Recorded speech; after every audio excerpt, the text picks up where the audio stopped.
Halo teman-teman semuanya, gimana kabarnya hari ini? Mungkin kabar hatinya, terus kabar dompetnya. Yang paling penting adalah kabar kesehatannya ya. Semoga teman-teman dimanapun berada, entah sekarang ada yang di rumah ataupun lagi yang di luar, semoga dalam kondisi yang sehat walafiat. Apalagi di saat pandemi seperti ini ya, kesehatan itu benar-benar sangat dibutuhkan. Makanya kita harus tetap jaga kesehatan kita. Oke ya, sesuai dengan kemarin yang kita sudah sosialisasikan bahwa KMJ PT Karya Manunggal Jati ini punya program pendidikan wajib yang nanti akan diberikan kepada karyawan kita, karyawan anorganik selama nanti 1 bulan 1 kali dengan atau mungkin 2 kali dengan tema yang berbeda. Dan untuk di bulan Juli ini temanya adalah menghadapi perubahan di situasi pandemi. Jelas teman-teman, karena mungkin dulu bisa hidup normal, terus nggak ada apa-apa, sekarang ada pandemi. Jelas teman-teman harus ada persiapan biar teman-teman nggak merasa kaget. Nah, di sini nanti kita akan bahas bareng-bareng ya, kita belajar bareng-bareng tentang bagaimana sih cara menghadapi perubahan di situasi pandemi seperti ini. Sebelum saya lanjut ke materi selanjutnya ya, jadi ini saya punya data jumlah kasus COVID-19 di Indonesia dan di Jawa Timur per hari ini ya, jadi per tanggal 13 Agustus 2020. Jadi kalau kita lihat datanya, jumlah ini juga sudah sangat banyak di Indonesia sendiri. Untuk jumlah kasus yang positif ini ada 131.000, kan sangat banyak sekali. Sedangkan di Jawa Timur sendiri ya, kita fokusnya di Jawa Timur, ada 26.220 yang positif. Kalau untuk yang sembuhnya sendiri, kalau kita di Indonesia ada 85.798 dan di Jawa Timur 19.125. Cukup lumayan ya dengan perbandingannya, cukup lumayan. Dan kemudian ini yang meninggal. Yang meninggal ada 5.903. Itu yang di Indonesia, dan yang ada di Jawa Timur adalah 1.931.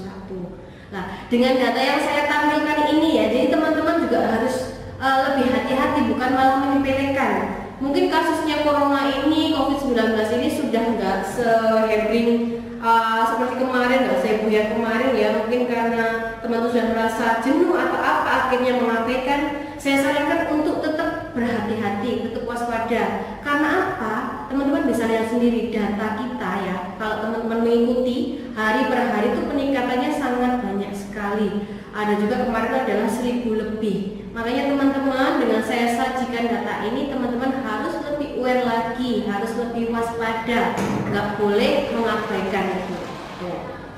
Selanjutnya, jadi pasti ya, yang namanya COVID-19 atau coronavirus ini ya, memberikan dampak bagi semuanya di berbagai bidang lah. Dan yang saya yakin juga antara satu orang dengan orang yang lainnya nanti dampaknya juga berbeda gitu. Secara garis besarnya ini saya mengelompokkan dampak-dampak COVID-19 ya. Yang pertama ini adalah dampaknya di bidang ekonomi. Maksudnya gimana? Ekonomi ini adalah kehilangan sebagian keuangan atau pendapatan menurun. Jelaslah teman-teman semuanya di sini adanya efek COVID-19 ini kan ada yang mungkin libur gilir, terus ada juga yang sudah di-off-kan di rumah, harus menunggu 1 minggu baru masuk. Otomatis kan itu pendapatan atau gaji yang didapatkan juga berkurang. Nggak seperti yang dulu masuknya full, gajinya juga full. Nah, sedangkan kebutuhan kita tetap berjalan. Saya yakin ini teman-teman yang paling terasa adalah di ekonomi. Tapi selain ekonomi juga ada lagi. Nah, ini. Yang kedua adalah kesehatan. Silakan ya, nanti ini dirasakan sendiri. Kira-kira teman-teman mengalami dampaknya ini apa enggak sih? Apakah saya nanti termasuk yang poin ini lah. Nanti silakan kita sesuaikan dengan diri kita sendiri. Yang keduanya adalah kesehatan ya. Jadi terjadinya tekanan mental akibat isolasi, ketakutan dan ketidakpastian. Karena orang itu merasa takut ya, aduh gimana ya kalau saya ini nanti tertular. Akhirnya dipikir, akhirnya apa? Drop, imunnya turun. Akibatnya apa? Ya tadi ikut sakit gitu. Selain itu, selain nanti efeknya juga ke kesehatan ya, ternyata juga efek ke emosional kita ya, karena ketidakmampuan kita untuk mengontrol diri ya akibat situasi yang tidak pasti ini. Kapan si corona ini berakhir ya, kita nggak tahu tempatnya di mana, corona itu wujudnya seperti apa. Karena kita terlalu memikirkannya ya, itu emosi kita juga ikut terkena gitu. Atau mungkin teman-teman ada yang merasakan ya, ada yang parnoan atau mungkin ada yang gampang kesinggungan kalau ada teman-temannya yang bercanda masalah COVID. Nah, itu juga ngefek gitu. Ini yang terakhir, relationship. Ini lebih ke hubungan ya. Jadi adanya COVID ini juga bisa membuat sebuah hubungan itu bisa retak. Ya, saya ambil contoh aja, mungkin di sini ada teman-teman ada yang lagi LDR pacaran ini ya, karena adanya COVID kan kita nggak boleh sering-sering ketemu, akhirnya jarang ketemu. Karena jarang ketemu akhirnya apa? Ya itu tadi, diputus pacarnya mungkin ya. Jadi ada efeknya sampai ke hubungan, hal sekecil seperti itu tuh bisa ngaruh. Jadi ada 4 poin ya, kalau kita garis besarkan dampak dari COVID-19 ini ada 4 poin. Jadi teman-teman nanti silakan, apakah saya ini efeknya ke ekonomi aja, atau kesehatan, emosional, relationnya, atau keempat-empatnya justru ngaruh. Ya, itu. Jadi silakan kita introspeksi diri kita, kira-kira kita masuk yang ke mana gitu. Ya. Selanjutnya, ini juga ada tahapan-tahapan perilaku di saat COVID-19 seperti ini. Kalau teman-teman mungkin sudah baca-baca atau apa, ini saya akan perjelas lagi. Jadi tahap-tahapnya selama ada COVID ini ada 4 tahap. Yang pertama apa? Ini, tahap normal. Ya, tahap normal ini adalah tahap di mana ya seperti keadaan normal sebelum ada corona. Jadi orang bebas untuk melakukan hal ini, hal itu, mau ke sini, ke situ, bebas ya. Jadi nggak ada larangan-larangan. Yang kedua adalah tahap disrupsi. Ya. Apa sih maksudnya dari tahap disrupsi ini ya? Tahap disrupsi adalah tahap di mana kita sudah mulai perubahan. Jadi rutinitas kita juga sehari-hari mulai berubah, kebiasaan-kebiasaan kita juga sudah mulai berubah. Terus kita juga ditambah dengan rasa cemas, rasa takut. Gimana ya kalau tertular ya? Gimana ya nanti kalau saya keluar nanti di luar ada ini. Terus nanti kalau saya pulang terus tiba-tiba ada virus yang nempel gimana? Lah, itu di tahap disrupsi ini orang akan memikirkan ya, sampai dibawa kepikirannya. Ini juga bisa berpengaruh ke mungkin pola makannya ya, terus pola tidurnya. Karena terlalu kepikiran akhirnya nggak nafsu makan, tidur juga nggak nyenyak. Jadi kalau misal kita mau tidur ingatnya corona, bangun tidur juga corona, seperti itu. Ya, ini tahap disrupsi. Selanjutnya setelah tahap disrupsi ini ada tahap kebingungan dan atau ketidakpastian. Ya. Jadi di tahap ini orang-orang mulai bingung, orang-orang nggak tahu corona ini selesainya kapan sih? Jadi ujungnya kapan sih? Kalau mungkin di awal-awal dulu mulai Februari ya, kalau kita di Indonesia sendiri mulai Februari ini mulai orang-orang itu kabar tentang corona ini mulai beredar ya. Itu ada ramalan-ramalan yang katanya nanti kalau sudah nyampe 70.000 ini bakal selesai. Ini kalau nanti sudah korban jiwanya sekian-sekian sudah selesai. Nah, ternyata sekarang kita sudah menginjak angka 131.000 ya, dan belum selesai dan kita tidak tahu. Makanya di tahap ini orang mulai bingung. Di saat seperti ini corona nggak selesai-selesai, sedangkan kebutuhan harus tetap jalan ya, barang-barang juga sudah mulai langka. Kalau barang langka otomatis apa? Otomatis kan harganya juga ikut naik. Nah, di sini orang mulai mentalnya juga ikut terkena dampaknya, orang mulai bingung dan sebagainya gitu. Nah, ini yang terakhir. Yang terakhir adalah tahap penerimaan dan penolakan. Jadi ada 2 macam di sini, penerimaan dan penolakan. Bagi orang-orang yang menerima, jadi karena kita kan dituntut untuk tetap bisa produktif, kita harus mendapatkan uang, kita harus tetap makan. Akhirnya kita istilahnya adalah kembali lagi seperti rutinitas kita sehari-hari. Kita boleh bekerja ya, tetapi harus memperhatikan yang namanya protokol kesehatan. Jadi ini orang mengikutilah aturannya seperti apa. Tapi kalau untuk yang kedua ini, buat orang penolakan ini, ya, karena dia nggak merasa nggak nyaman ya dengan kondisi ini, dia nggak mau yang namanya menuruti adanya protokol kesehatan. Aduh, apaan sih ini, ribet banget suruh gini-gini, harus pakai masker, harus pakai ini. Jadi orang ini nggak mau. Jadi dia akan tetap keluar, ya, tapi tidak memakai masker, tidak rajin mencuci tangan ataupun bawa hand sanitizer seperti itu. Tapi ada juga ya, orang penolakan ini ada dua. Yang pertama tadi kan ya, dia tetap keluar, tetapi dia tidak mau mematuhi protokol kesehatan. Sedangkan yang kedua ini adalah jenis orang yang dia itu karena saking takutnya dia tidak mau, aduh aku nggak usah keluar lah, nggak mau kerja, wes aku di rumah aja dengan makanan seadanya. Nah, ini kira-kira teman-teman masuk kemana nih? Yang penerimaan atau penolakan? Ya, silakan ya, kita koreksi diri kita sendiri. Kira-kira teman-teman masuk yang mana gitu ya. Kira-kira kalau kita ngomong masalah penolakan ya, alasannya tuh apa sih? Kenapa sih orang itu menolak?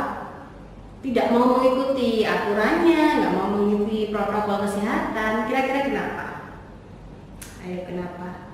Mikirkan ya. Jadi saya kasih tahu dulu ya. Jadi ini secara umumnya, kenapa sih orang itu menolak? Yang pertama adalah kebiasaan. Karena sudah menjadi kebiasaan ya, sesuatu yang sudah dilakukan sejak lama dan sudah terekam oleh otak ya, sudah kita lakukan berulang kali, otomatis akan susah untuk dirubah. Jadi teman-teman yang biasanya kalau sudah pulang kerja bisa nongkrong, ngumpul-ngumpul dengan teman-temannya, ngopi atau apa, sekarang ngumpul-ngumpul udah nggak boleh ya. Ataupun boleh ngumpul tapi jam 9 sudah harus pulang, ada jam malamnya. Nah, kebiasaan-kebiasaan ini yang sekarang berubah, akhirnya orang merasa, aduh apain sih ini? Biasanya lo nggak apa-apa, ini susah karena sudah berulang kali dan terekam oleh otak kita. Selanjutnya ini butuh waktu.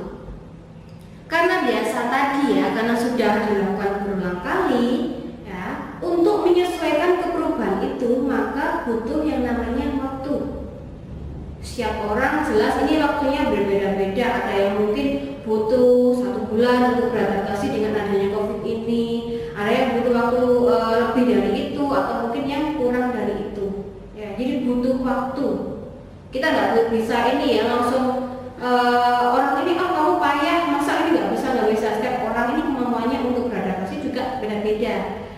Jadi nggak boleh kita langsung menguji orang itu seperti ya kamu ini nggak boleh ya. Kemudian yang ketiga ini tidak nyaman karena sesuatu yang biasa tadi akhirnya dirubah dari hal A kemudian dirubah ke hal B ini, akhirnya apa? Kita merasa tidak nyaman, kita merasa terbebani. Karena ada rasa terbebani ini untuk melakukan hal tersebut, makanya itu tadi kita tidak mau melakukan yang namanya perubahan. Ya. Jadi teman-teman gimana? Apakah teman-teman di sini adalah tipe orang yang menolak dan kemudian alasannya adalah 3 hal ini? Ya, silakan. Saya balikan lagi pokoknya ke diri teman-teman sendiri. Ya, kita tidak bisa menyamakan satu orang dengan yang lainnya. Saya lanjut dulu ya. Kemudian ini saya balik lagi ke penerimaan tadi. Kalau penerimaan tadi kan orang artinya di sini mulai produktif lagi, boleh keluar, boleh bekerja, tetapi harus mematuhi aturan, harus sesuai dengan protokol kesehatan. Atau lebih kita kenal sekarang adalah istilahnya new normal. Saya yakin teman-teman di sini semuanya sudah pernah mengatakan ataupun sudah memahami lah istilah new normal itu apa ya. Ini saya mengutip dari Bapak Ahmad Yuryanto, juru bicara COVID-19 di Indonesia ya. Beliaunya mengatakan ya bahwa new normal adalah tatanan, kebiasaan dan perilaku baru berbasis pada adaptasi untuk memberdayakan perilaku hidup bersih dan sehat selama COVID-19. Jadi intinya, simpelnya ya, di sini kita dengan adanya COVID ini kita dituntut untuk hidup sehat, hidup bersih. Nah, kebiasaan-kebiasaan kita yang mungkin kurang benar, ya sekarang kita dituntut untuk kebiasaan-kebiasaan kebersihan yang baik dan ke arah yang lebih bersih lagi gitu. Seperti di awal tadi kan saya sudah mengatakan bahwa perubahan-perubahan yang dirasakan oleh satu orang dengan orang yang lainnya itu jelas berbeda. Ya, ada mungkin yang berubahnya drastis banget, ada yang mungkin hanya, aduh sebenarnya ada corona dan nggak ada itu ya sama aja sih, ada perubahan cuma sedikit aja. Nah, ini saya akan merangkum ya, di ada berapa perubahan-perubahan di era new normal ini. Kita lihat bareng-bareng ya. Yang pertama di sini, orang lebih menjaga kebersihan dan kesehatan. Kalau biasanya ini ya ada gambar ini. Kalau dulu orang biasanya bebas untuk ngupil ya, terus mengorek telinga, terus makan makanan yang nggak sehat, junk food dan sebagainya. Ya, sekarang setelah ada corona ini, ada COVID-19 ini, orang ini lebih memperhatikan kebersihan. Orang lebih sering cuci tangan. Setelah melakukan kegiatan apa kita cuci tangan. Dan pastikan teman-teman ya, kalau kita mencuci tangan itu pakai air yang mengalir. Dan kalau sudah cuci tangan ya, jangan langsung kan tangannya basah nih, jangan ditaruh bajunya atau apa, tapi ambil tisu ya. Percuma kita sudah cuci tangan, kita sudah pakai sabun, kita sudah bersihkan semuanya, tapi nanti langsung dilap ke bajunya, ke celananya. Kita kan nggak tahu baju kita, celana kita ini dalam kondisi bersih apa enggak gitu. Jadi percuma. Jadi teman-teman kalau cuci tangan tadi pakai tisu. Kalau nggak ada handuk kecil seperti itu ya, gunakan tisu kering gitu. Selanjutnya hand sanitizer. Siapa sih sekarang ya yang kalau kita keluar tidak menggunakan hand sanitizer? Hand sanitizer ini merupakan alternatif ya ketika cuci tangan ini tempat cuci tangan jauh atau mungkin tidak tersedia dalam tempat yang dekat, kita bisa menggunakan yang namanya hand sanitizer ya. Jadi bawalah ukurannya kecil atau apa, bawa. Kalau kita habis pegang apapun itu ya, apalagi benda-benda di tempat umum yang kiranya banyak orang yang pegang, langsung kita semprot pakai hand sanitizer. Tapi saran saya ya, jangan terlalu sering-sering. Karena apa? Kondisi kulit seseorang kan beda. Kalau yang sensitif, ketika kita keseringan untuk menggunakan hand sanitizer ini ya, otomatis akan lupas. Ya, mungkin di antara teman-teman di sini ada yang tangannya lupas kalau pakai hand sanitizer karena mungkin kandungan alkoholnya terlalu tinggi atau gimana. Ya, jadi kita boleh menggunakan hand sanitizer, tapi lebih baiknya adalah lebih sering untuk mencuci tangan saja. Kalau benar-benar kepepet, baru nanti teman-teman belum bisa menggunakan hand sanitizer. Terus kemudian ini, mandi.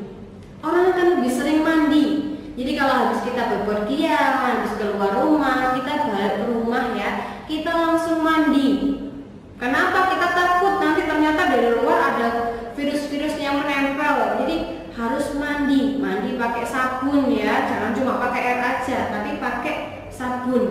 Nah ini jangan langsung nanti teman-teman di sini pulang dari kerja terus salim ya sama orang tuanya, sama anaknya, tidak boleh. Tapi harus mandi dulu.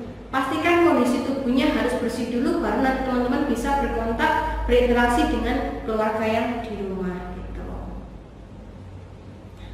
Selanjutnya ini, rajin membersihkan perabotan rumah ya, ataupun peralatan yang sering digunakan lah, teman-teman akan lebih rajin.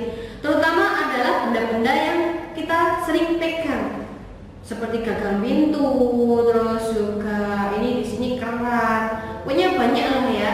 Silakan rajin-rajin untuk dibersihkan. Juga ada yang namanya kemarin juga beberapa rumah-rumah itu kan ada yang semprot-semprot itu kan pakai disinfektan.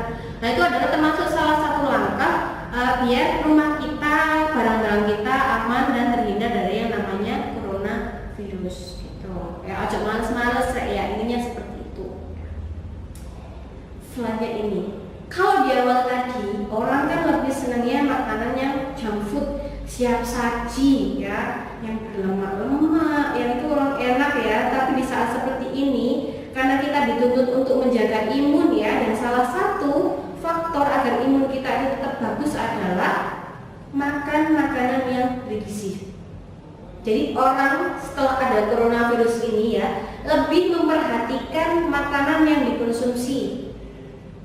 Selain makanan sehat juga perlu ditambah yang namanya minum susu atau juga vitamin, jamu-jamu herbal tradisional itu juga bisa dikonsumsi agar tubuh kita tetap fit. Itu yang pertama tadi. Jadi orang lebih menjaga kebersihan kayak gitu. Selanjutnya ada lagi selain itu ya, selanjutnya yaitu ini. Rajin berolahraga. Ya, rajin berolahraga. Teman-teman di sini kira-kira termasuk orang yang rajin berolahraga atau yang males? Ini tidak ada bedanya. Ya, karena kita dituntut untuk imun kita sehat kan salah satunya juga kita harus rajin olahraga. Kalau biasanya ini ada gambarnya, silahkan dilihat ya.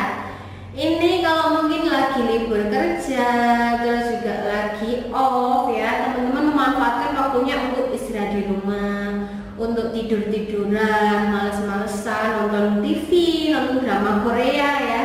Sekarang mulai dihindari. Hal-hal seperti itu sekarang beralih ke ini. Olahraga. Jadi olahraga ini bisa juga dilakukan di rumah. Untuk lebih amannya di saat seperti ini, saran saya kita olahraganya lebih baiknya adalah di rumah.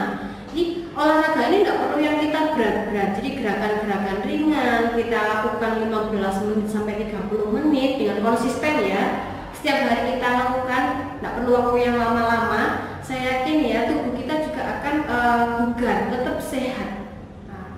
Nah ini mulai dibiasakan. Olahraga kan juga gitu, kita bisa malas atau apa pakai posisi untuk tidur itu kan juga ada kan, teman-teman bisa lihatlah panduan-panduan di YouTube atau di mana itu banyak sekali ya olahraga yang dikhususkan untuk mungkin orang-orang yang males ya untuk bergerak. Di situ ada caranya seperti apa. Nah, kalau misal teman-teman, saya kalau disuruh olahraga di rumah itu kayak bosen, kayak merasa sumpek, nggak leluasa apa, boleh ya. Boleh teman-teman itu olahraga di luar tuh boleh, tapi tetap harus mematuhi namanya protokol kesehatan.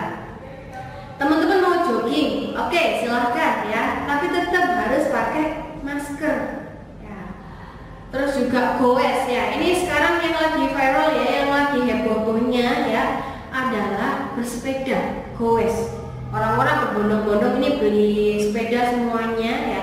Boleh kita melakukan itu, tapi ya yang lebih baiknya saran saya, teman-teman ketika jogging, bersepeda itu cari tempat yang nggak rame orangnya, jangan malah menghampiri kerumunan. Kenapa?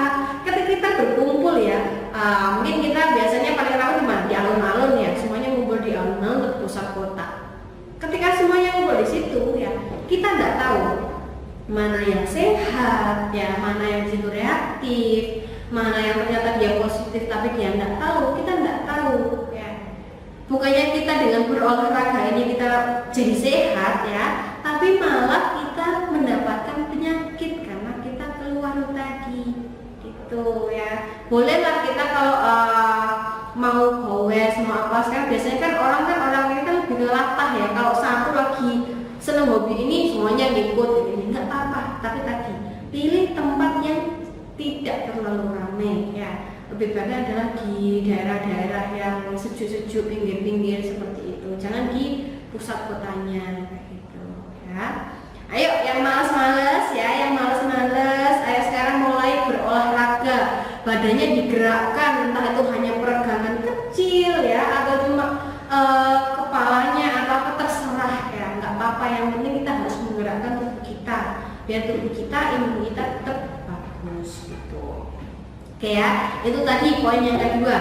Selanjutnya ya, poin ketiganya adalah ini, physical distancing. Di saat ada COVID-19 seperti ini, kita tidak boleh yang namanya tadi berdekatan ya, kita tidak boleh berkerumun, berkumpul, kita harus berjaga jarak, kita harus menjaga jarak kayak gitu. Ini saya lihatkan gambarnya ya, kondisi sebelum adanya COVID-19 ya, ini buat ibu-ibunya, mbak-mbaknya yang senang belanja ya, ketika di mall-mall ada diskon ya. Nah, ini terus juga konser ya. Terus yang ketiga ini sholat berjamaah. Sekarang hal tersebut tidak boleh dilakukan lagi. Ya, karena apa? Kita intinya tidak boleh berdekatan. Perlu yang namanya jarak. Sekarang ini kita di mall-mall ya, apapun di ngantri di apapun itu, ya pasti ada namanya jarak. Biasanya minimal 1 meter antara satu orang dengan orang yang lainnya tuh 1 meter. Ya, nggak boleh namanya berdekatan-dekatan. Juga ini sholat, kalau di bulan-bulan yang kemarin-kemarin itu kita tidak diperbolehkan untuk melakukan ibadah di luar rumah ya. Mungkin tidak boleh ke masjid atau ke gereja dan yang lainnya. Sekarang sudah diperbolehkan, kita boleh beribadah di luar rumah ya, tetapi juga tetap harus memperhatikan jaraknya. Yang biasanya kalau kita mungkin untuk teman-teman yang muslim ya, kalau sholat berjamaah kan safnya harus didekatkan. Nah ini harus kita kasih jarak 1 meter, dikasih jarak regangnya, tidak boleh berdekatan. Dan tetap sholat pun kita harus memakai masker kayak gitu. Jangan menyepelekan ya, mungkin teman-teman juga sudah pernah dengar itu kan ada kasus di salah satu masjid tuh di Jawa Timur juga, yang karena orang merasa kita ibadah kok dilarang ya, tetaplah masa kita takutnya sama corona nggak sama Allah sama Tuhan kita. Nah akibatnya apa? Dari menyepelekan itu akhirnya satu masjid itu kan ada beberapa yang positif kan akhirnya, dan semuanya dianggap sebagai ODP itu ya. Jadi hati-hati. Selain itu ini sekarang di tempat-tempat umum ya, entah itu di stasiun, di terminal atau di tempat-tempat perkantoran pun, di tempat teman-teman bekerja, tempat duduk pun kan juga diatur. Biasanya ini dikasih tanda silang. Kalau sudah ada tanda silang, ada tanda X ya, berarti itu tandanya tidak boleh diduduki. Aduh capek mbak, kepepet semuanya, kursinya penuh ya, tetap tidak boleh. Itu adalah jaraknya. Kalau sudah X berarti ini tidak boleh. Bukan itu malah kosong terus teman-teman duduk juga apa-apa, mas yang penting ada ini masih ada sela-selanya, tetap nggak boleh. Jaraknya adalah 1 meter. Nah ini loh kenapa teman-teman harus ini ya. Soalnya takutnya apa ya, corona ini kan virus ini juga bisa tertular. Misal teman-teman ketika ngumpul atau lagi duduk berdekatan, ada yang bersin, ada yang batuk. Nah dari itu kita nggak tahu ya, takutnya nanti percikan-percikan itu nanti menempel ke tubuh kita gitu. Makanya ayo kita bareng-bareng saling mentaati gitu ya. Selanjutnya ini modern shopping. Tetaplah ya belanja, nggak mungkin kalau kita nggak belanja. Intinya tetap sama, ada corona sama enggak kita tetap belanja. Apalagi untuk kaum hawa ya, untuk ibu-ibunya, mbak-mbaknya, tetap belanja. Ini sebelum ada corona, orang akan lebih memilih belanja di pasar. Karena ya termasuk saya sendiri pun ya, belanja di pasar itu kan kita bisa mendapatkan harga yang lebih murah, terus juga pilihannya mungkin lebih variatif, lebih banyak ya.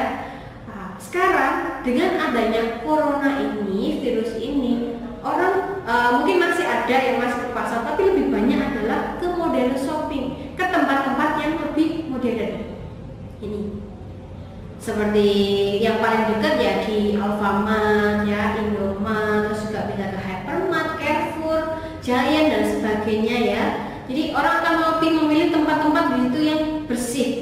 Ya secara harga mungkin akan lebih levelnya naik sedikit ya. Tapi kan karena kita takut ya kalau di pasar itu nanti orangnya lebih banyak, berkerumun dan sebagainya, akhirnya lebih memilih ke tempat yang seperti ini ya. Lebih amannya lagi ini online shop ya.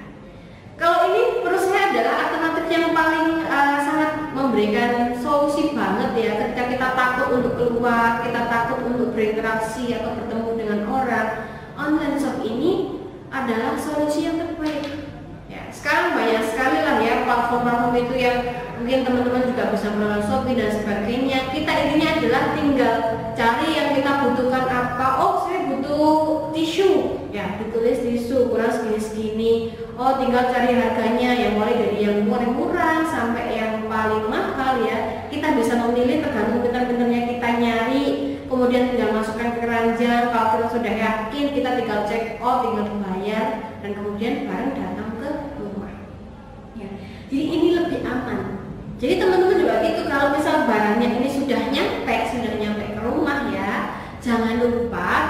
di luar dulu kemudian disemprot ya. Jangan langsung dibawa ke dalam rumah dan dibuka, tapi taruh di luar rumah dulu, di angin-anginkan ya, terus disemprot dulu, tinggal beberapa menit baru kita buka kayak gitu ya. Terus kalau misal barangnya ini masih baru, jangan langsung dipakai, kita nggak tahu prosesnya ini seperti apa ya.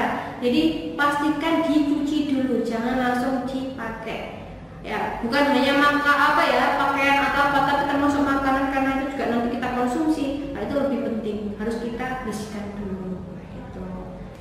Atau mungkin teman-teman di sini ada yang merasa, Mbak, rumah saya ini kan nggak di kota, Mbak, jauh dari tempat-tempat modern, pasar modern, terus saya gimana? Saya kan harus belanja di pasar ya. Mungkin ada yang seperti itu. Jadi gini ya, nggak apa-apa, kita boleh belanja di pasar, tapi tetap harus yang memperhatikan namanya protokol kesehatan. Jadi kalau kita belanja ya, kita tetap harus memakai masker ya, jangan lupa memakai masker.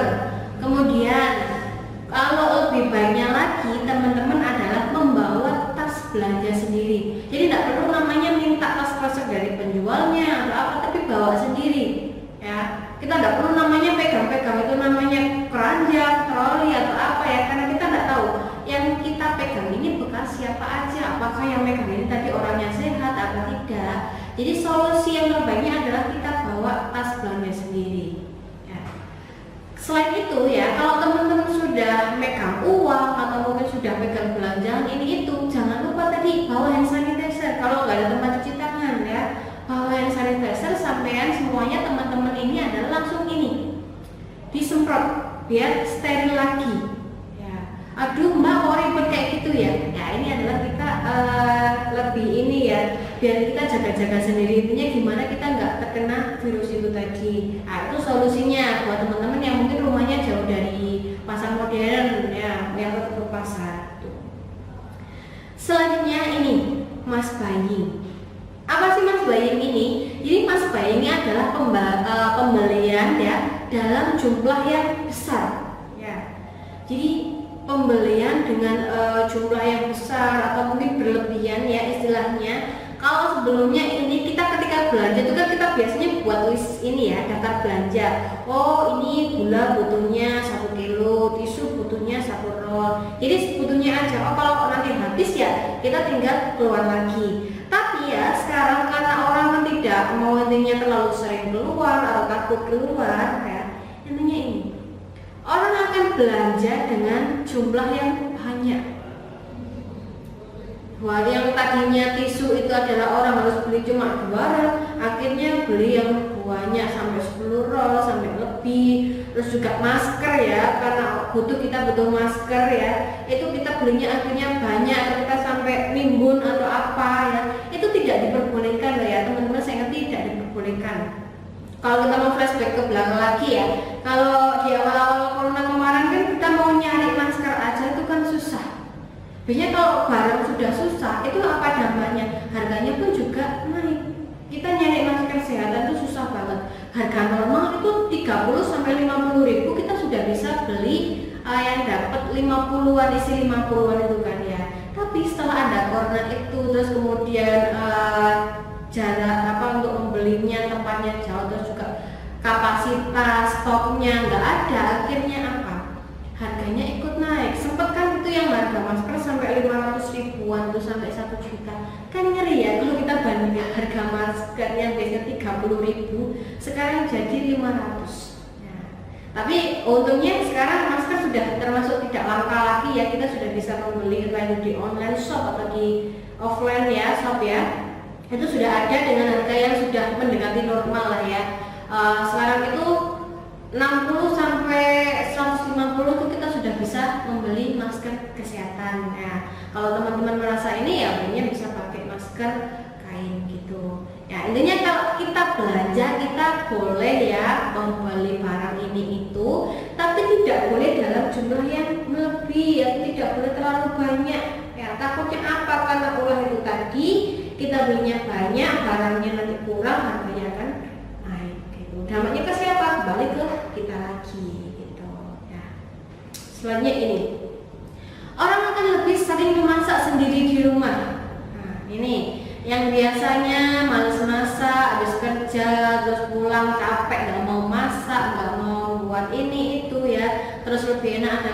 beli di warung atau di pinggir-pinggir jalan itu ya, sekarang kebiasaan ini sudah mulai berganti. Orang akan lebih memilih untuk memasak sendiri di rumah. Karena apa? Kalau kita kan masak sendiri di rumah itu kan tahu ya, kita tahu oh bahan mana yang sehat, bahan mana yang enggak, terus prosesnya seperti apa, kita juga tahu itu. Jadi makanan yang kita konsumsi itu lebih sehat. Dan kalau kita ngomong makanan yang sehat itu tidak harus makanan yang mahal kok. Di sini digambarnya juga ada ini seperti sayur sop ya, sayur asem, ini tempe dan sebagainya. Itu kan juga murah. Sudah murah, kita prosesnya juga tahu seperti apa. Lain nanti akan lebih baik untuk tubuh kita. Jadi tidak perlu kita yang namanya kita harus makan sehat, ini kita harus beli daging, harus beli ini sayur yang premium, tidak. Ya, tetap sayur yang seperti biasanya ya, lebih baik sayur ya seperti ini. Jadi kita harus mengurangi lemak-lemak, terus makanan bersantan seperti itu. Lebih baiknya tadi kita kan sudah memilih untuk masak di rumah, sudah bagus itu. Nah, ditambah lagi ini minumannya juga diperhatikan, ditambah susu, ditambah mungkin jus atau apa, kan kayak jus jambu, jus semangka itu kan tidak mahal kan ya. Sekarang di pinggir-pinggir jalan tuh banyak sekali yang kayak jeruk tuh sekilo cuma 8.000, 10.000 itu udah dapat. Jadi jangan eman, intinya jangan eman untuk diri kita sendiri gitu. Di saat seperti ini kita harus benar-benar mengkonsumsi makanan yang benar-benar sehat gitu ya. Selanjutnya ini, kalau kita tadi kan sudah ngobrol, sudah ngomong panjang lebar tentang perubahan-perubahan dampak yang terjadi di kita secara umum ya, di masyarakat intinya seperti itu. Ini kita lebih fokus lagi ke nasib pekerja. Menurut teman-teman, bagaimana dengan nasib pekerja? Jelas lah ya, ada dampaknya ke nasib pekerja. Ini sudah saya kelompokkan ya. Jadi ada 3 hal. Ya. Yang pertama ini adalah pengurangan jam kerja. Karena adanya COVID-19 ini kan rata-rata perusahaan-perusahaan, pabrik-pabrik itu kan permintaan produksinya menurun. Akibatnya apa? Karyawannya ini tidak bisa masuk semuanya. Jadi ada namanya pengurangan jam kerja. Atau yang kedua di sini adalah libur gilir. Jadi ada yang 1 hari masuk, ada yang 1 hari enggak, terus ada yang 1 minggu masuk, 1 minggu enggak. Ada juga yang mungkin dalam 1 bulan tuh hanya masuk beberapa hari. Nah, itu adalah efeknya. Kenapa seperti itu ya? Nggak mungkin juga kan karena tadi permintaannya akan menurun, nggak mungkin perusahaan tadi, pabrik tadi akan produksi dengan jumlah yang sama. Nah, karena produksinya menurun, otomatis orang pekerja yang dipakai pun juga harus dikurangi. Yang lebih parahnya kalau teman-teman mungkin sudah tahu juga ya, juga sudah lihat di berita atau mungkin di media sosial, yang lagi heboh adalah ini, pengurangan karyawan. Ketika suatu perusahaan pabrik sudah tidak menemukan titik solusinya ya, apa yang bisa dilakukan? Ya jelas adalah pengurangan karyawan atau PHK. Ini ada beberapa ini ya, kutipan PHK massal yang teman-teman mungkin juga sudah melihat di berita. Ada berbagai perusahaan-perusahaan yang mengurangi, mem-PHK karyawannya, bukan hanya dalam jumlah yang 1-2 ya, tapi sudah massal dalam jumlah yang ribuan. Nah, ini salah satu beberapa contohnya ya. Di sini ada pabrik sepatu ya, yang kemarin teman-teman juga mungkin di Bandung itu kan ada pabrik sepatu yang sampai karyawannya ribuan, itu akhirnya demo dan sebagainya. Ini juga Nike ya, pabrik sepatu Nike, teman-teman yang mungkin sudah tahu, ini juga merek yang cukup terkenal juga ya, yang besar seperti itu, juga mengurangi karyawannya berapa? 4.985. Nah, banyak sekali ini. Selain pabrik sepatu ini juga ada juga banyak sekali, ini teman-teman bisa lihat ya di sini di layar ini ya, ada banyak seperti Agoda, Grab, ya, Airflix, ini banyak sekali, Traveloka yang teman-teman mungkin sudah mengenal juga. Mereka juga melakukan pengurangan karyawan. Dampaknya sampai ke sini. Bukan berarti kalau teman-teman sudah mendengar kabar karyawan PHK dan sebagainya, teman-teman malah malas atau mungkin semangatnya kendor ya. Tapi dengan adanya berita kabar seperti ini, teman-teman harus lebih tingkatkan lagi kerjanya. Tuh. Jadi apa yang harus dilakukan agar kita bisa survive? Ini saya kembalikan lagi ke teman-teman. Jadi apa sih yang bisa kita lakukan biar kita tuh bisa tetap survive ketika ada pengurangan, kita tidak masuk ke dalam listnya. Jadi kita tetap bisa bekerja walaupun masuknya hanya seminggu berapa kali ya, kita bisa bekerja. Di sini saya punya beberapa solusi, beberapa tips. Jadi nanti silakan teman-teman ya, saya harap bisa menjalankan tips-tips yang akan saya berikan nanti. Jadi tipsnya apa? Sini, jangan lupa. Yang pertama, tetap semangat. Teman-teman, dimanapun teman-teman ditempatkan ya, di mitra manapun harus tetap semangat bekerjanya. Apalagi di saat seperti ini. Kalau mungkin semangatnya sudah mulai kendor ya, coba diingat-ingat tujuannya awal bekerja itu apa. Terus diingat-ingat lagi, di saat seperti ini banyak sekali tadi orang-orang yang terkena pengurangan, banyak sekali orang-orang yang terkena PHK ya. Saya ingatkan lagi, nyari kerja di saat seperti itu sangat susah.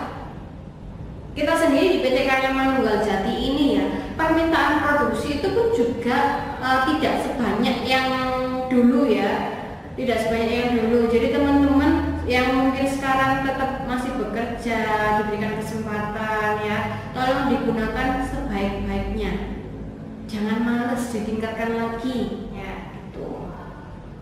Yang kedua ini, lebih bertanggung jawab dengan posisinya apapun itu ya, masing-masing. Entah itu ada yang di packaging, di posisi bagian packing, operator, semuanya ya harus lebih bertanggung jawab. Teman-teman harus paham lah ya dengan pekerjaannya sendiri, dengan tugasnya. Jangan sampai nanti teman-teman ketika bekerja setelah ini selesai bingung mau ngapain, setelah ini ngapain ya.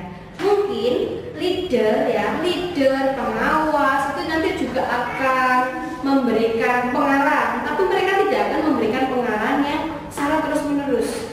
Teman-teman harus punya inisiatif sendiri. Teman-teman harus tahu, oh tanggung jawab yang harus saya lakukan ini apa ya. Jadi setelah ini proses ini selesai, saya harus ngapain, proses ini selesai, ini kurang, ini saya harus gimana gitu ya. Teman-teman harus tahu. Jadi kalau kita ngomong tanggung jawab ini adalah intinya mulai awal ini proses yang kita pegang sampai akhir ini nanti kita harus tanggung jawab hasilnya seperti apa, baik buruknya. Mungkin ketika ada barang-barang yang reject, ada yang kurang, ya teman-teman harus mengakui itu, harus memperbaiki itu. Tidak boleh mengkambing hitamkan temennya, karena itu kan kerjanya kan nanti satu tim yang kerja banyak. Nah, ini ada kesalahan yang dibuat. Mungkin kalau kita ngomong packaging ya, packagingnya di situ ada yang bolong atau mungkin kata sealnya ada yang nggak presisi atau apa seperti itu. Nah, itu teman-teman ya harus tanggung jawab, bukan malah oh ini kerjaannya si A ini si B. Nggak boleh seperti itu ya. Ingat, tidak boleh melemparkan kesalahan ke teman yang banyak. Itu tips yang kedua.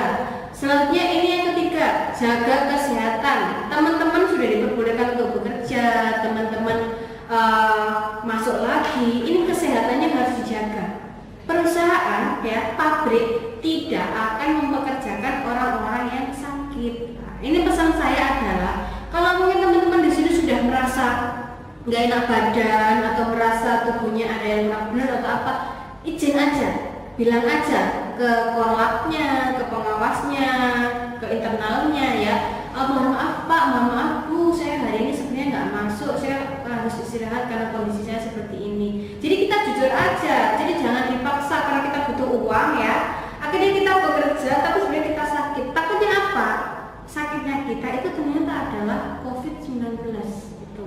Teman-teman juga mungkin sudah pernah dengar juga berita di salah satu pabrik rokok itu kan ya, ada yang dari awal itu kan dia sakit tapi dia tidak berani ngomong, akhirnya ternyata dia positif. Akhirnya apa? Teman-temannya banyak yang tertular. Satu pabrik itu kan banyak yang reaktif juga. Akhirnya apa? Itu kan imbasnya ke perusahaannya.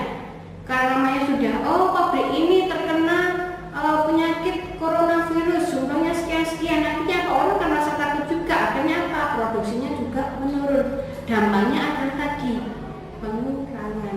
Makanya kalau merasa nggak enak badan seperti apa, mending istirahat. Aduh mah kalau nggak masuk gimana, nanti saya dapat gaji, nggak dapat uang sebagainya, kan bisa pakai surat dokter ya. Jadi kalau teman-teman saya sarankan kalau mungkin ada yang mau izin nggak masuk atau apa, pakai surat dokter. Yang penting kesehatannya ini harus dijaga. Selain itu ya, ini taati protokol kesehatan. Nah jadi teman-teman kalau disuruh pakai masker itu juga ya jangan males-males ya. Sekarang mulai berangkat dari rumah, kalau dulu kan mungkin pakai masker adalah ketika di dalam produksi. Tapi ini mulai teman-teman keluar rumah terus sampai di tempat kerja, teman-teman harus memakai masker. Nah, kalau masuk kan biasanya sudah masuk, ceklok, sudah absen itu kan ada tempat untuk cuci tangan. Nah itu digunakan. Cuci tangannya juga dengan yang benar, bukan hanya pokoknya kena air, gini basah tangan selesai, terus diikat ke jilbabnya, ke bajunya, ke celananya, tidak seperti itu. Ya, jadi protokol kesehatan, jaraknya harus dijaga. Biasanya kan absen, nggak boleh yang sekarang itu jarak deket-deket, harus ada 1 meter ya. Itu ditaati, jangan karena sampai mungkin terburu-buru ya, akhirnya langsung bergerombol ya, cepet-cepetan ya, itu nggak boleh. Jadi taati protokol kesehatannya, banyak sekali nanti ya. Selanjutnya ini perluas koneksi di saat seperti ini, di saat corona seperti ini ya. Koneksi itu sangat dibutuhkan ya. Bukan berarti kita tidak boleh berdekatan, itu juga sosialnya kita dibatasi, enggak. Jadi tetap harus jalan ya. Kita kan bisa menggunakan handphone, kita bisa telepon-teleponan ya. Kita butuh yang namanya koneksi. Jadi kita nanti kalau koneksinya kita banyak ya, otomatis kita akan gampang memperoleh informasi. Kita butuh ini, bisa tanya ke ini, kita bisa butuh untuk pekerjaan atau apa. Nah, itu ya kita bisa gunakan, manfaatkan relasi yang kita punya itu ya. Selanjutnya ini jadi karyawan itu yang kreatif. Jadi saya sarankan teman-teman di sini ya, jadi karyawan itu bukan hanya yang datang terus ceklok, terus kerja, terus pulang, jangan seperti itu ya. Teman-teman juga harus memikirkan, punya inisiatif. Oh kira-kira apa sih yang perlu saya kembangkan? Kira-kira dari pekerjaan yang biasa saya lakukan ini apa ya kurang ya? Apakah cara yang saya gunakan ini sudah efektif apa belum?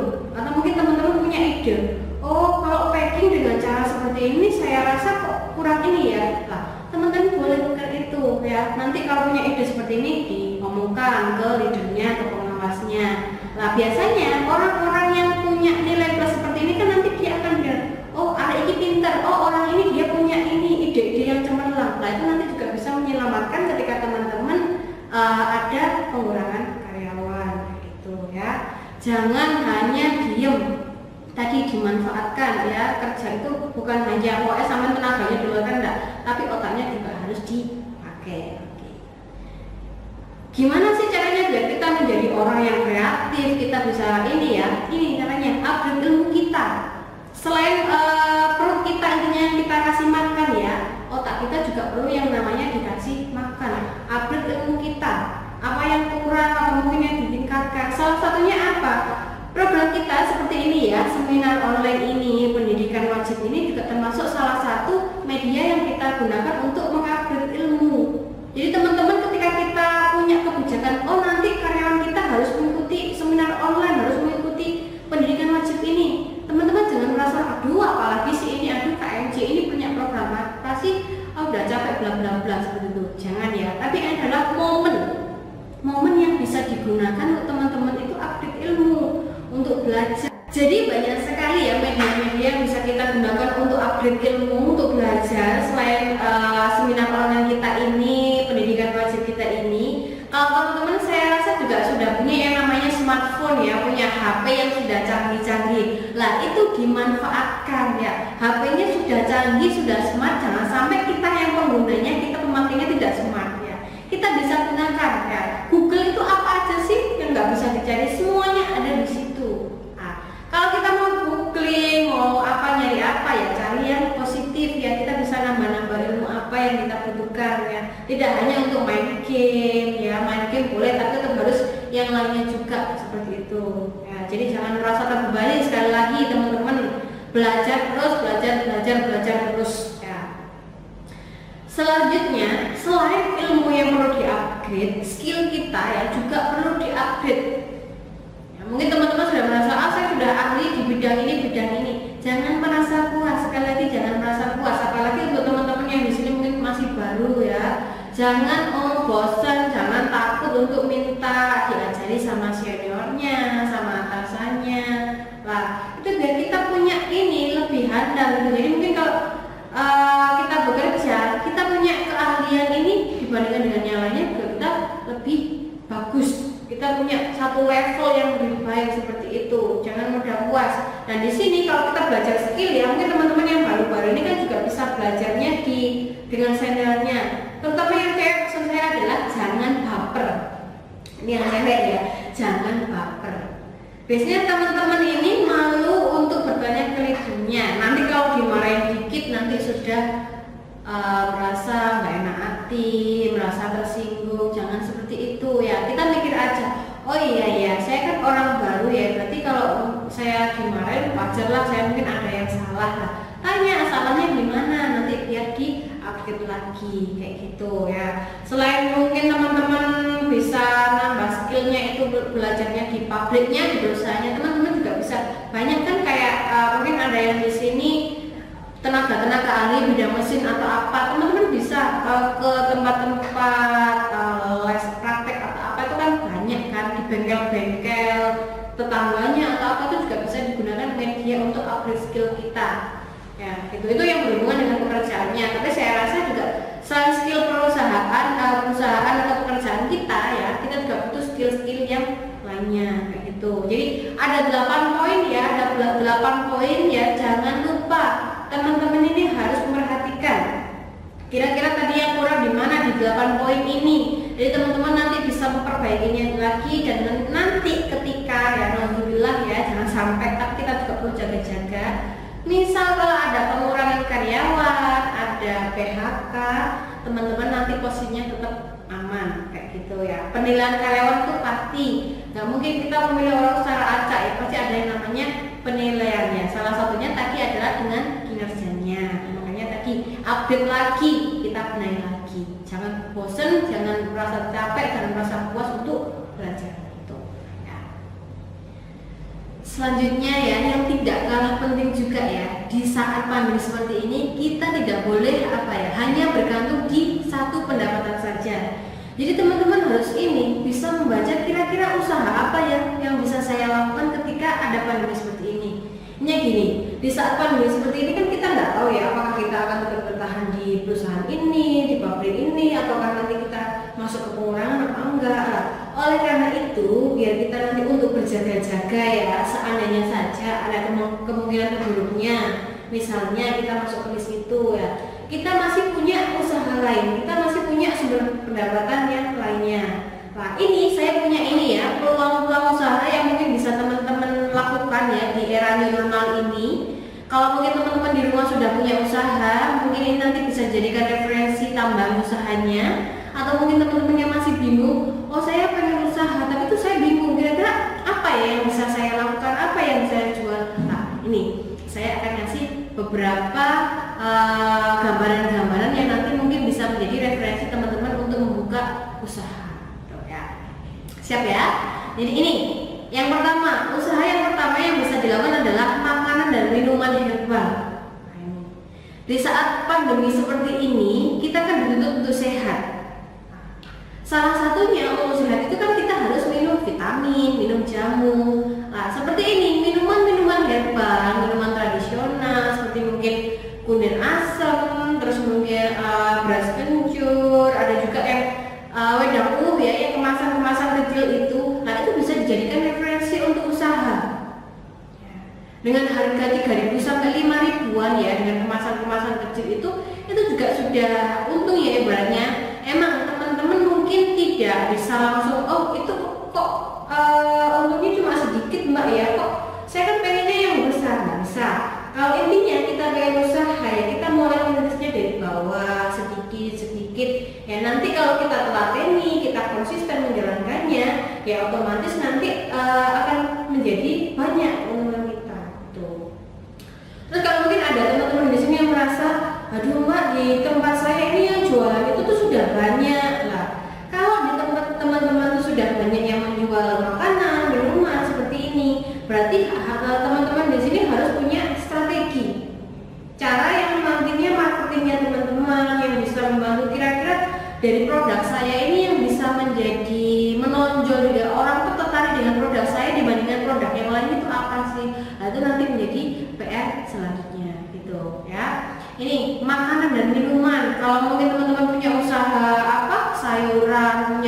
lahan, atau kan sekarang juga kita bisa tanaman-tanaman hidroponik itu kan, kita bisa nanam sayuran yang kemudian kita bisa jual gitu ya. Intinya kita usaha, kita mau jualan itu enggak perlu yang harus punya modal banyak. Kita bisa dengan usaha-usaha seperti ini, memanfaatkan lahan di rumah, memanfaatkan yang kita punya ya, itu dimanfaatkan aja. Kalau kita jeli, kita bisa membaca peluang ya, kita bisa menghasilkan uang yang lebih banyak gitu. Ya, nanti di rumah lah dicoba.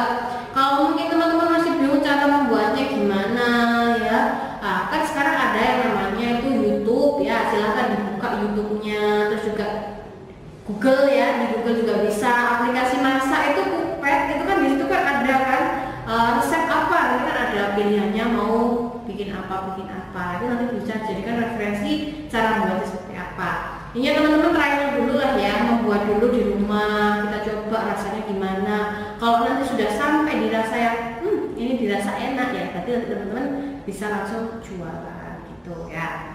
Itu yang pertama. Yang kedua, alat sanitasi dan pelindung diri. Saat pandemi seperti ini, siapa sih yang nggak butuh 3 hal ini ya? Ada hand sanitizer, terus ada face shield ini ya, terus ada masker kain ini. Teman-teman bisa jualan 3 hal ini. Termasuk saya sendiri ya, saya juga jualan ini ya, karena saya rasa semua orang bakalan butuh gitu loh ya. Tinggal pintar-pintarnya kita nanti marketingnya gimana, tadi seperti yang sudah saya katakan ya.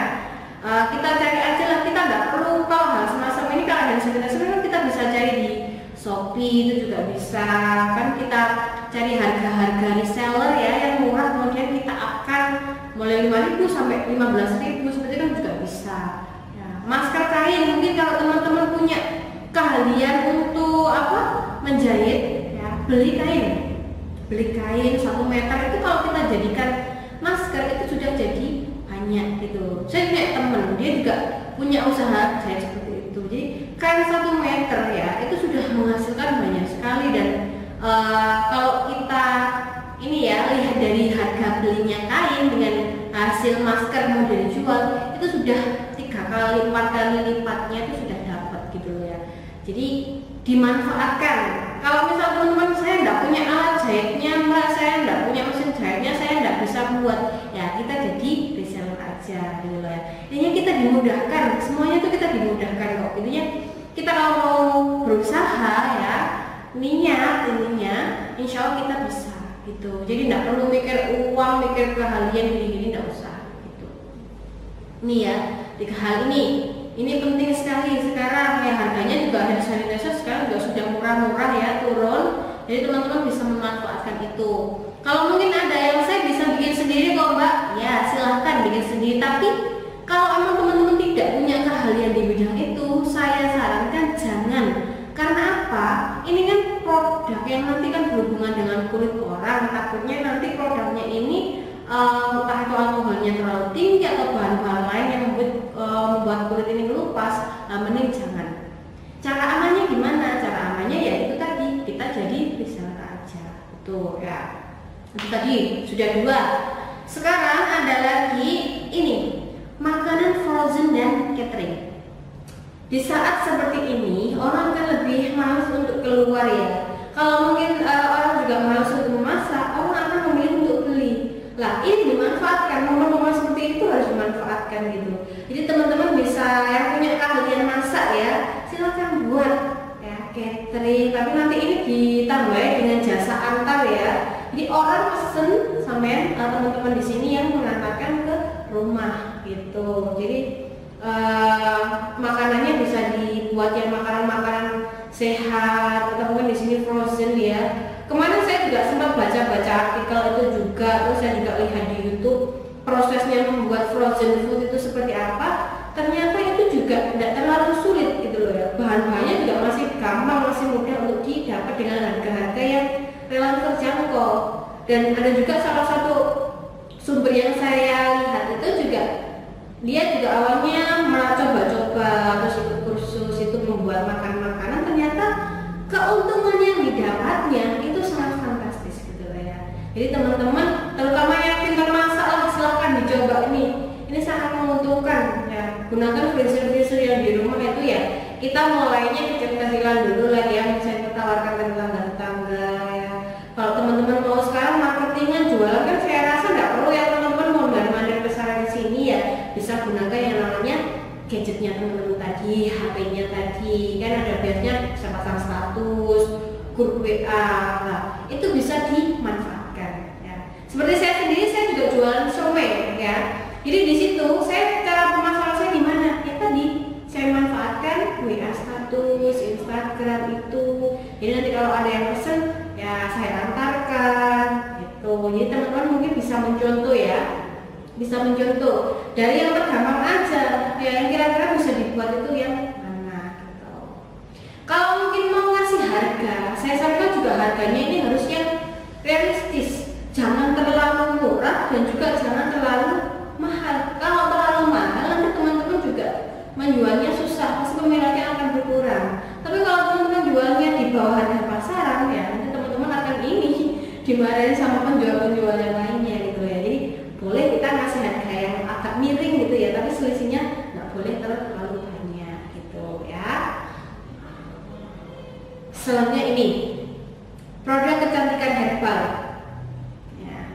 Tadi karena orang kan jarang keluar ya, lebih senang di rumah aja. Kalau libur di rumah daripada di luar, nanti takutnya kenapa-kenapa. Terutama untuk kaum hawa ini kan ya, biasanya meluangkan waktunya, memanfaatkan waktunya berapa? Merawat tubuhnya, merawat dirinya ya, meskipun kita di rumah kita harus kelihatan cantik ya kan. Nah salah satunya ini biar kulit kita kelihatan bagus adalah menggunakan masker ya. Kalau ini teman-teman tidak bisa buat ya, tidak tahu komposisinya, teman-teman bisa cari ya harga-harga reseller yang grosir-grosiran itu. Harga masker itu kalau di pasaran antara 3.000 sampai 10.000 ya, itu teman-teman bisa dapat banyak ya. Kemarin saya juga dapat di Tokopedia atau di Shopee itu, saya lihat referensinya itu kalau harga grosir kita ambilnya banyak. Misal kalau kita beli satu kuat itu 4.000, itu dia dapat 2.000 sekian, atau mungkin paling mahalnya ya 3.500 lah sampai itu. Jadi kan kalau kita belinya per sekian pieces ya, itu untungnya sudah lumayan itu. Dan balik lagi, kalau kita ngomong masker produk kecantikan seperti ini kan dia biasanya expirednya agak lumayan lama. Maksudnya bukan barang basah ya, ketika nggak laku akan busuk, akan basi enggak. Jadi kita bisa simpan itu kayak gitu ya. Jadi tidak takut untuk merasa rugi atau ini nanti expirednya gimana gitu ya. Pelan selanjutnya yaitu online shop ya. Sudah seperti yang saya katakan tadi ya, intinya kalau sekarang kita mau jualan, kita mau buka lapak itu kan nggak usah yang namanya mikir saya harus membeli lahan di mana ya, saya harus sewa ruko di mana ya. Sekarang kita bisa hanya menggunakan gadget kita aja, kita sudah bisa mendapatkan uang gitu ya. Makanya kita punya smartphone itu kita gunakan sebijak mungkin, sebaik mungkin. Nah, kita bisa jualan online, tinggal di rumah, setelah pulang kerja, mainan HP ini bisa dapat pelanggan, bisa dapat uang kayak gitu. Sekarang kan juga banyak kan media-media yang bisa digunakan. Seperti di sini ada blibli.com, terus Shopee, Bukalapak, Lazada, Tokopedia kayak gitu ya. Ini banyak sekali lah yang lainnya. Teman-teman bisa jualan di sini. Ya, kan enak kan tinggal unduh aplikasi, daftar ya. Teman-teman bisa jadi ngambil barangnya dari situ juga, atau mungkin punya barang sendiri tinggal di foto-foto ya. Itu sudah bisa menghasilkan uang. Jadi kita nggak butuh yang memikirkan sewa mahal per bulannya berapa kayak gitu. Ya makanya tadi teman-teman inisiatifnya digunakan. Jadi banyak sekali yang bisa kita unggah di aplikasi-aplikasi ini yang nantinya juga bisa menghasilkan ini. Sampai juga ini ya barang-barang bekas. Mungkin kalau teman-teman merasa oh kemarin saya kok sudah penuh ya, saya punya baju-baju ini kok banyak sekali tapi sudah nggak muat atau mungkin sudah bosan atau apa. Nah itu bisa kita jual juga. Ya, teman-teman pasti juga tahu juga sekarang orang jualan itu nggak harus barang-barang yang baru ya. Banyak sekali itu yang real itu yang second hand itu yang bekas bisa kita jual lagi kayak gitu. Ya pintar-pintar berserah suka-sukanya yang mana. Kalau saya pribadi saya adalah penggunanya Shopee. Jadi teman-teman bisa pilih di antara sekian banyak ini nanti mau pakai yang mana. Itu tadi ya beberapa peluang usaha yang mungkin teman-teman bisa lakukan, bisa jadikan gambaran ya. Yang belum punya usaha, intinya coba dipikirkan lagi.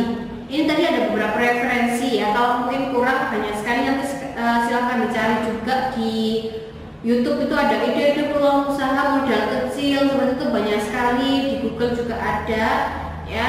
Intinya saya ingatkan lagi, jangan hanya mengandalkan satu gaji ini saja ya. Kalau bisa 2, 3, kenapa harus 1 gitu loh ya.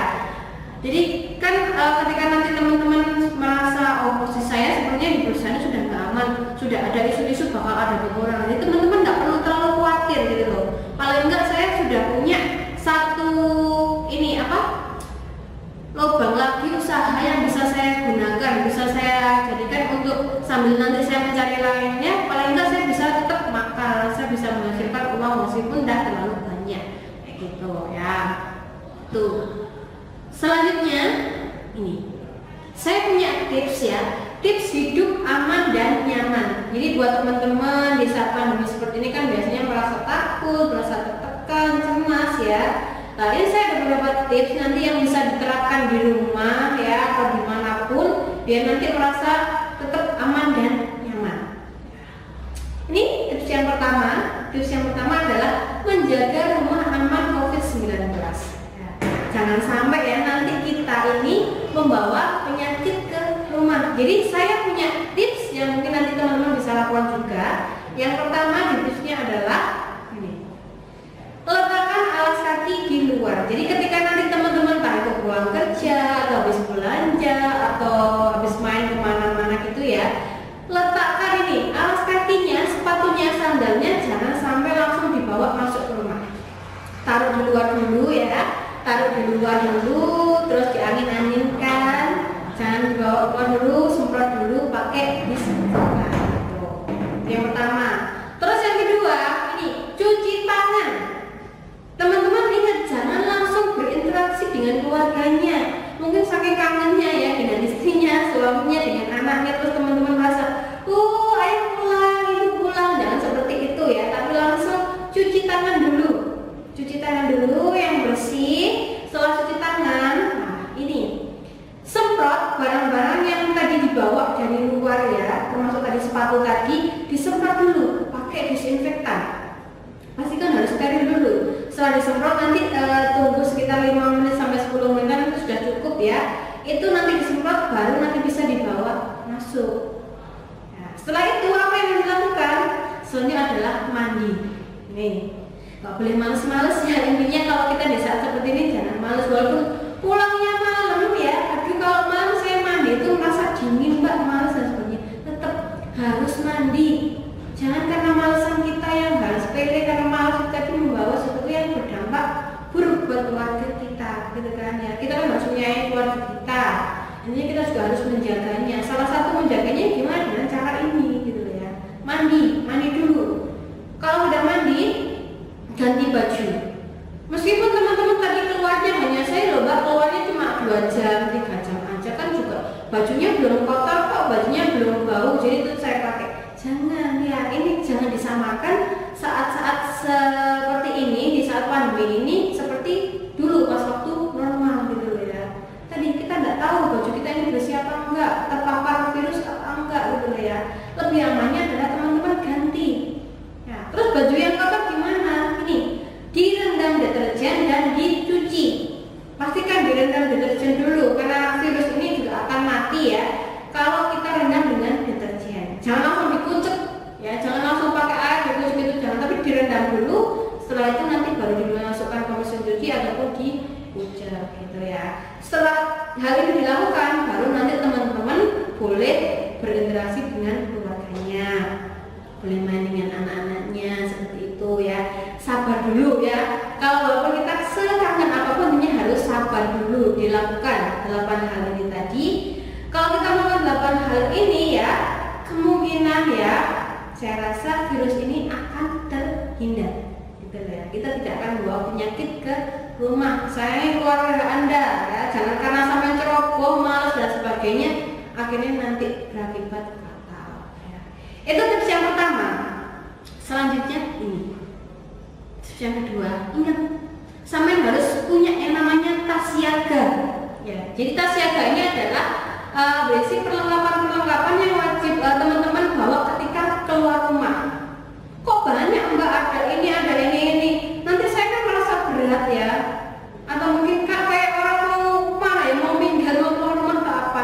Ya, tapi ini memang benda-benda ya, hal-hal yang memang perlu dibawa gitu. Tapi kalau mungkin teman-teman merasa kok ini terlalu ini Mbak ya, silakan nanti dipilih sendiri di antara barang-barang ini semuanya. Kira-kira mana yang paling bermanfaat, terus merasa lebih penting kayak gitu ya. Tapi emang lebih bagusnya saya sarankan ya semuanya ini dibawa kayak gitu. Seperti ini jaket, jangan lupa teman-teman kalau berangkat kerja, pulang kerja itu juga harus memakai jaket. Biar apa? Seragam kita, baju kita yang di dalam itu nanti tidak terpapar virus-virus kayak gitu.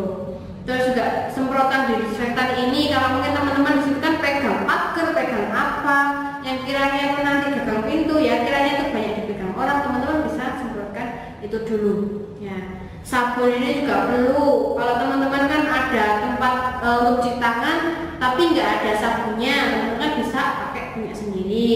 Terus juga hand sanitizer itu kan kalau jauh dari tempat cuci tangan, teman-teman bisa pakai itu. Termasuk alat ibadah ya, alat ibadah, terus alat makan itu juga lebih banyak teman-teman bawa sendiri.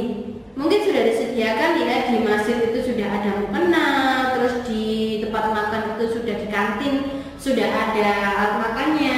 Tapi kan kita tidak tahu itu bekasnya siapa, yang pakai sehat atau enggak. Jadi lebih alangkah baiknya bawa sendiri aja gitu. Terus kemudian juga masker cadangan ini. Masker cadangan, jadi kalau misal masker yang kita pakai ini kok udah kotor, mungkin jatuh atau apa, kita bisa ganti lagi. Botol minum, daripada kita minta temen atau apa nanti bekas ini, ya kita bawa sendiri aja biar lebih amannya kayak gitu ya. Terus pakai masker juga. Ini yang paling penting, pakai masker, jangan males. Saya juga punya teman tuh kadang kalau dia pakai masker, oh saya tuh kalau pakai masker merasa engap, susah nafas. Nah, pilih masker yang dia itu nggak terlalu tebel gitu ya. Pintar-pintarnya kita milih aja. Jadi jangan sampai masker itu juga terlalu tipis, terlalu tebal juga nggak bagus ya. Teman-teman bisa lihat kan biasanya kalau kita niup api di korek itu dia bisa mati, berarti masker yang kita gunakan ini belum aman gitu, dan juga sebaliknya. Jadi nanti pilih sendiri ya teman-teman, kira-kira dari barang-barang ini mana sih yang perlu, yang paling penting yang saya bawa kalau misalnya teman-teman malas satu tasnya nggak cukup gitu ya. Oke. Itu tips yang kedua ya. Selanjutnya ini tips berbelanja di tengah wabah corona. Buat ibu-ibunya, mbak-mbaknya ya yang sering berbelanja, ini tipsnya ada 5 tips. Yang pertama ini, bukan jam rame. Jadi kalau teman-teman belanja itu pastikan memilih jam-jam itu yang kira-kira orang malas untuk belanja, bukan malas sebaliknya.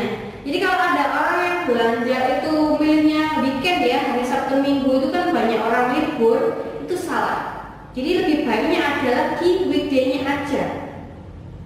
Saya kan kerja, kalau weekday kerja mbak, saya tidak sempat untuk belanja. Saya pengennya kan kalau weekend, boleh kalau weekend, tapi lagi tadi bukan jam yang rame, dipilih lagi mungkin jam siang. Kalau siang kan orang malas untuk keluar, panas dan sebagainya, itu dimanfaatkan biar kita tidak terlalu berkumpulnya tuh dengan banyak orang gitu ya.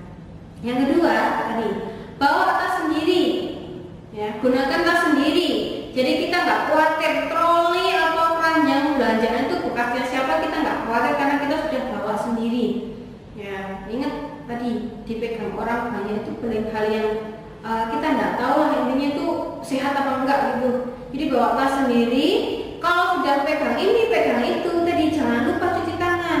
Kalau misal jauh dari cuci tangan ya, pakai hand sanitizer gitu ya. Intinya kita jangan mempersulit diri lah ya. Kalau emang nggak ada air, nggak ada cuci tangan ya, kita bisa pakai hand sanitizer gitu. Juga sekarang saya rasa di beberapa tempat perbelanjaan juga sudah menyediakan tempat cuci tangan ya, masuk keluar sudah disediakan. Jadi digunakan, jangan dilewati aja, tapi cuci tangan dulu baru masuk ya, keluar juga gitu sebaliknya. Selanjutnya ini, pertimbangkan uang tunai, jadi lebih cashless ya. Jadi kurangi kita belanja itu dengan membayar dengan menggunakan uang ya. Kita bisa menggunakan debit ya, terus juga bisa menggunakan kartu kredit kita. Karena uang ya, uang itu juga termasuk media yang bisa menjadi penularan virus ini. Ya, gitu loh. Jadi teman-teman hati-hati. Yang lebih baiknya ya tadi. Sekarang kan juga ada kayak OVO itu bisa, GoPay itu bisa digunakan, tinggal scan sudah jadi gitu ya. Kalau misal emang toko itu tidak memanfaatkan yang gesek ya, jadi teman-teman pakai uang, tapi setelah itu jangan lupa tadi cuci tangan ya, atau pakai hand sanitizer. Lebih amannya tadi seperti yang di awal tadi, ini belanja online, manfaatkan ya. Kalau jualan online tuh sekarang kan banyak, ada yang Goma, terus juga ada jasa antar, tinggal pesan, itu bisa dimanfaatkan. Ini tipsnya buat ibu-ibu, mbak-mbaknya, atau mungkin mas-mas, bapak-bapaknya yang sering belanja, ini bisa diterapkan. Ya, kita tetap harus makan, hanya kita harus butuh ini, kita harus belanja. Jangan sampai dari belanja ini kita lagi membawa penyakit, gitu ya. Diperhatikan dirinya, jangan malas-malas lagi. Ya, tuh. Selanjutnya ini etika batuk. Batuk pun juga ada etikanya ya. Sekarang di saat pandemi seperti ini, orang batuk ya, itu derajatnya lebih lebih rendah ibaratnya daripada orang yang kentut. Orang yang kentut itu lebih dihargai kalau sekarang daripada dulu. Jika teman-teman ngumpul kentut ya paling teman-temannya bakalan bilang, duh bau apa ini gitu. Tapi ketika teman-teman lagi ngumpul, lagi bareng-bareng dengan keluarga, saudara, terus ada yang batuk ya, bersin seperti itu, pasti nanti orang akan sekira kan merasa, wah jangan-jangan orang ini positif, jangan-jangan ini corona. Nah, itu akan timbul pemikiran yang nantinya teman-teman akan jadikan negatif thinking gitu ya. Makanya perlu diperhatikan, ada etika batuknya. Ya, gitu. Yang pertama ini gunakan masker. Teman-teman kan disitu kan pakai masker ya. Kalau batuk, maskernya juga harus benar-benar ketutup gini loh ya.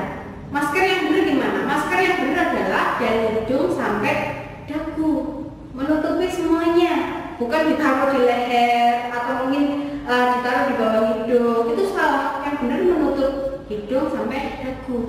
Nah, ketika batuk bersin, itu kan harus ditutup, bukan malah dibuka. Iya mbak, soalnya kalau saya bersin, saya batuk tuh kalau dibuka tuh kayak ngep ya. Nggak boleh ya. Kita batuk terus kita bersin itu kan nanti memberikan percikan-percikan kecil itu, dan itu juga bisa memberikan penularan gitu. Makanya maskernya digunakan dengan baik. Tuh. Selain itu, ini kalau biasanya kita bersin batuk menutup tangannya seperti ini, lah ini adalah posisi yang salah. Karena apa? Ketika teman-teman nanti bersin terus tangannya ditutup seperti ini, otomatis percikan-percikannya nanti kan akan menempel di telapak tangan kita. Nah, ketika menempel, kita tidak sadar kita pegang muka kita ucek-ucek mata kita pegang apapun itulah, telinga dan sebagainya. Nah itu nanti kan bahaya gitu. Jadi yang benar gimana? Yang benar seperti ini ya. Tutup, pakai sikunya ini, lengannya dalam ini ditutup. Pakai ini, itu. Ingat ya, jangan pakai tangan. Ini kebiasaan yang salah ya sepertinya. Emang dari dulu saya rasakan juga seperti ini, tapi ternyata ini adalah salah. Yang benar adalah seperti ini. Tuh. Terus ketiga, kalau teman-teman nggak pakai masker, ya bisa menggunakan tisu, ditutup pakai tisu. Ya. Kalau sudah, tisunya nanti dibuang di tempat sampah, langsung dibuang tisunya. Jangan setelah dibuat batuk bersin, dibuat lap-lap yang lainnya, lap wajah, itu nggak boleh. Ya langsung dibuang. Yang terakhir apa? Ya ini. Yang terakhir adalah cuci tangan menggunakan sabun dan air mengalir. Ini yang paling bagus ya, cuci tangan gunakan sabun dan air mengalir. Jadi bersih, pasti ini sudah steril lagi tangan kita kayak gitu. Dan kalau kita ngomong masalah mencuci tangan pun juga ada aturannya. Nah, ini banyak sekali ya cuci tangan. Ini ada langkahnya ternyata banyak, bukan hanya yang cuci tangan, yang penting tangan kita basah kena air sudah gini kan sabun terus selesai enggak ya. Ada 6 langkah. Yang pertama apa? Ini. Yang pertama basahi tangan. Gosok sabun telapak tangan, kemudian usap dan gosok kedua telapak. Intinya gini. Cuci tangan, kasih sabun, digosok-gosok kedua telapak tangannya ini ya, secara lembut dan memutar. Ini yang pertama. Terus yang kedua, usap dan gosok juga kedua punggung tangan ya. Jadi punggung-punggungnya ini yang kanan kiri ya gantian, punggung-punggung belakangnya ini juga dibersihkan ya. Setelah itu, setelah punggungnya, yang kedua adalah sela-selanya. Ini sela-sela. Kita juga nggak tahu ya kalau di sini mungkin ada ya kotoran-kotoran atau apa yang menempel. Jadi sela-selanya dibersihkan. Kalau sela-selanya sudah, gantian ini ujung jari secara bergantian, ujung-ujung jarinya, kuku-kukunya ya, kanan kiri bergantian. Kalau sudah, gantian ini ibu jarinya ya, sampai pegang ya, gini dibersihkan, diputar-putar gantian kanan kiri ya. Ini sama sudah membersihkan ini dan juga punggungnya dibersihkan lagi. Kalau sudah, selanjutnya ya, terakhir ini ujung-ujungnya ini ya, ujung jari ke telapak tangan. Nih, diputar-putar seperti ini. Kalau sudah, baru nanti teman-teman bilas dengan air bersih yang mengalir ya, yang mengalir. Karena yang air sudah diendapkan ini belum tentu steril, belum tentu bersih. Jadi air mengalir adalah yang terbaik tuh ya. Dan waktu idealnya yang benar berapa? Waktu idealnya yang tepat ya, tidak terlalu cepat, tidak terlalu lama adalah 60 detik atau 1 menit. Nah itu. Dan waktu yang pentingnya kapan? Nah ini semuanya sebelum makan, setelah buang air besar, sebelum memegang makanan ya, dan banyak sekali akhirnya kalau kita habis pegang apa yang kiranya itu nanti nggak bersih ya, langsung kita lakukan cuci tangan itu ya. Itu ya teman-teman. Jadi jangan asal-asalan lagi, yang penting tangannya basah, habis itu karena terlalu lapar basah makan. Nah itu salah gitu ya. Ayo ya, kebiasaan-kebiasaan yang mungkin selama ini kita masih melakukannya dan ternyata itu salah, ayo mulai sekarang kita ubah gitu ya. Dari sedikit-sedikit nanti juga akan menjadi kebiasaan juga, dan itu kebiasaan yang baik tentunya. Teman-teman, intinya tadi ya diskusi kita pada hari ini yang teman-teman mungkin juga bisa mengambil pelajarannya ya. Mungkin teman-teman ada yang sudah tahu atau mungkin menambah lagi, itu semoga bermanfaat buat teman-teman sekalian semuanya yang ada di rumah atau di mana berada.